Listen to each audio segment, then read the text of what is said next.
Welcome everyone to the Credit Concept Podcast, where we talk about the concept of credit on our podcast. My name is Credit Coach Nicole Scott. I am going to be your host for this podcast, where I am going to break down all of the concepts behind credit. And you have to apply these concepts to the best of your ability, because credit is not just a one-size-fits-all solution. Unfortunately, there's a lot of gray area. There is a lot to know when it comes to credit. And one of the most frustrating things is when you apply for something, you get denied, but you don't understand why you were denied. And in this podcast, we talk about a number of different things when it comes to credit. We break down each of these sections so you guys can better understand how to have a good credit score, how to raise your credit score, and how to be able to leverage your credit on both your personal and business side. So without further ado, this is going to be episode 2. If you haven't subscribed by now, make sure that you have subscribed to Credit Coach Nicole Scott on Instagram. Follow me on IG at Credit Coach Nicole Scott. And you can follow the Credit Concept Podcast wherever podcasts are being listed. So let's get into it. Credit utilization is going to be the most important factor when it comes to the breakdown of how your credit score is determined.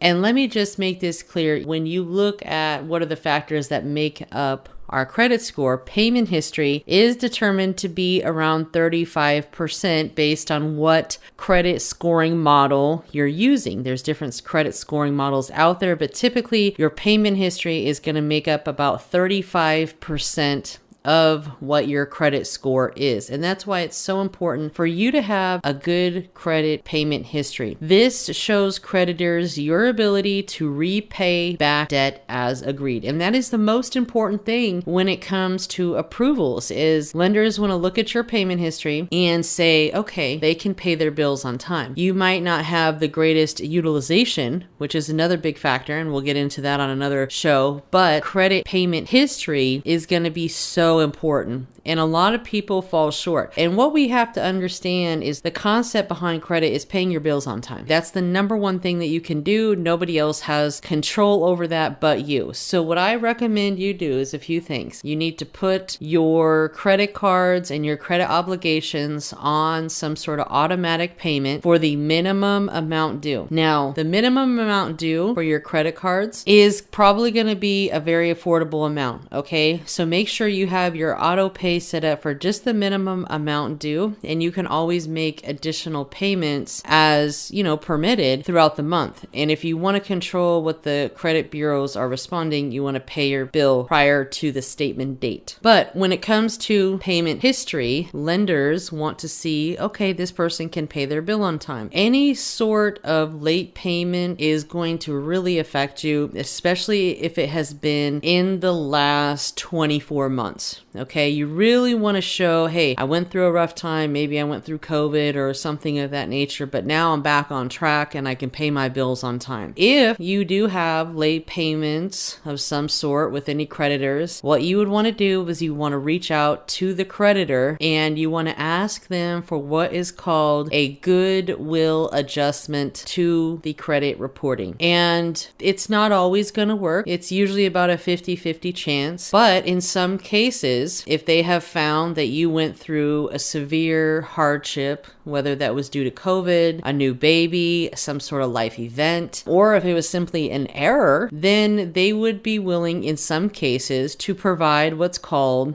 a billing adjustment, which is where they provide you with a goodwill adjustment so that way, it will help you out. Now, sometimes you'll call your creditor and ask for this and they'll act like, or they don't know what you're talking about, right? So you have to write them a letter. And you can use one of our letters from our letter library, or you can just simply draft your own letter. You can handwrite a letter. The bottom line is you want to ask them to update the payment history to paid as agreed. The goal is to have the late payment remark removed and updated to paid as agreed. So if you do have a late payment status of 30 days or 60 days or whatever the case is, you want to ask them to provide a goodwill adjustment and remove the late payment reporting and update to paid as agreed. That is the simple words. Update to paid as agreed. Please provide me with a goodwill adjustment and update this late payment to paid as agreed. And that's what we're looking for, is any of these accounts that are showing a 30-day, a 60-day, a 90-day late. If you have late payments with student loans, they are more forgiving because they are actually trying to help you. So you can call or write the service provider and you can ask them for a goodwill adjustment. What I always like to do, depending on the creditor, I like to call the creditor and say, hey, who is the best department for me to write and ask for a billing adjustment? Because there are different people and sometimes they have in different departments and sometimes they have different addresses, different PO boxes. So maybe they have an email address, maybe there's a way that you can get to them quicker. So you want to make sure that you are covering all of your bases. Sometimes you can even go to the website and see if there is an email address for the CEO. I have even looked up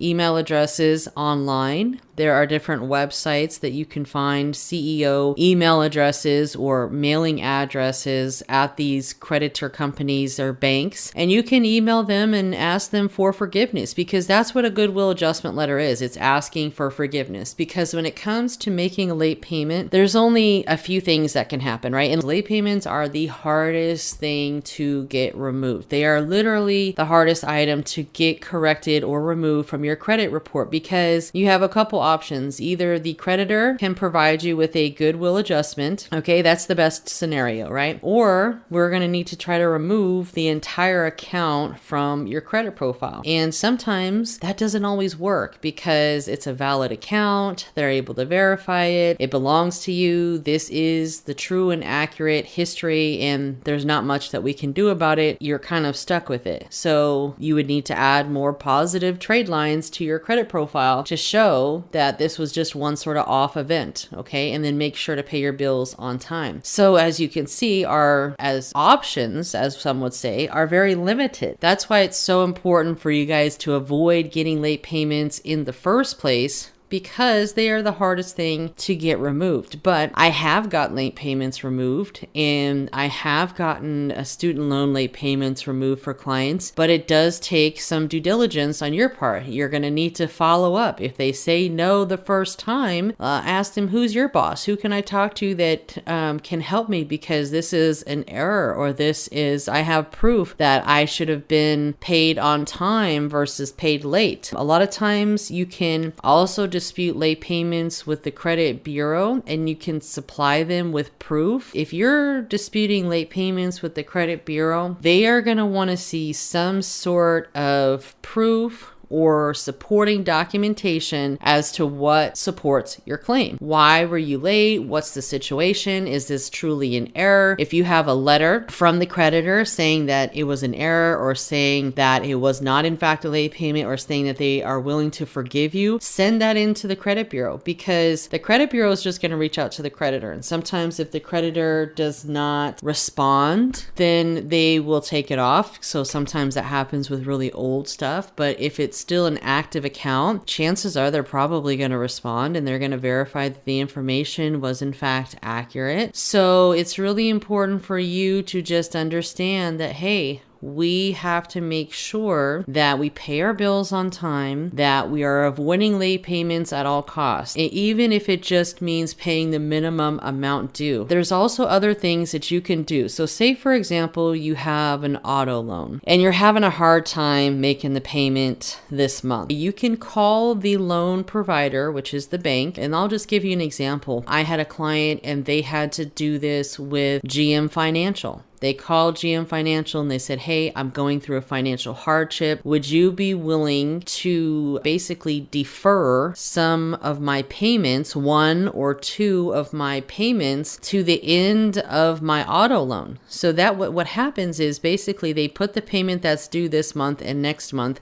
on the end of the loan balance. So you don't have to pay it. You're not getting a late payment. They're just deferring the payments to the end of the loan balance. So instead of your original loan ending on, say, May, it's probably going to end on July because you had to extend it. So those are just, some examples. You can call the creditor and just say, hey, I'm going through a financial hardship. What can you offer? With loans on autos, since they do have collateral, most times they are willing to defer payments to the end of the loan balance. With personal loans, there might be something that they can do to work with you, but you always want to stay in communication because that's how you build a strong relationship with the bank and financial institution, because your payment history is going to be a direct reflection on whether or not they are going to extend credit to you in the future. If you even get one late payment sometimes, they might not extend credit to you again. So that's why it's extremely important for you to have a 100% on-time payment history. A lot of credit monitoring companies, they will look at the last 2 years worth of payment history, right? Those are for most of the scoring models right now. However, FICO 10 is now out, and FICO 10 will be looking at the last 48 months, which is the last 4 years of payment history. So it's extremely important if you want to maintain a good credit score. What you need to do is make sure that you pay all of your bills on time. And sometimes people get late payments over a $25 payment, which is simply not worth it because it's going to stick with you and it's just going to haunt you. So we want to make sure that even if we have to borrow money to pay these bills or sacrifice something that doesn't report to our credit, most times bigger expenses like utility bills, cable bills, rent, I hate to say it, but they don't report directly to our credit. So we can make arrangements to be a few days late with them and not affect us for the next 7 years. Okay, so we want to be able to prioritize our expenses. And in our next podcast, we're actually going to be talking about credit utilization,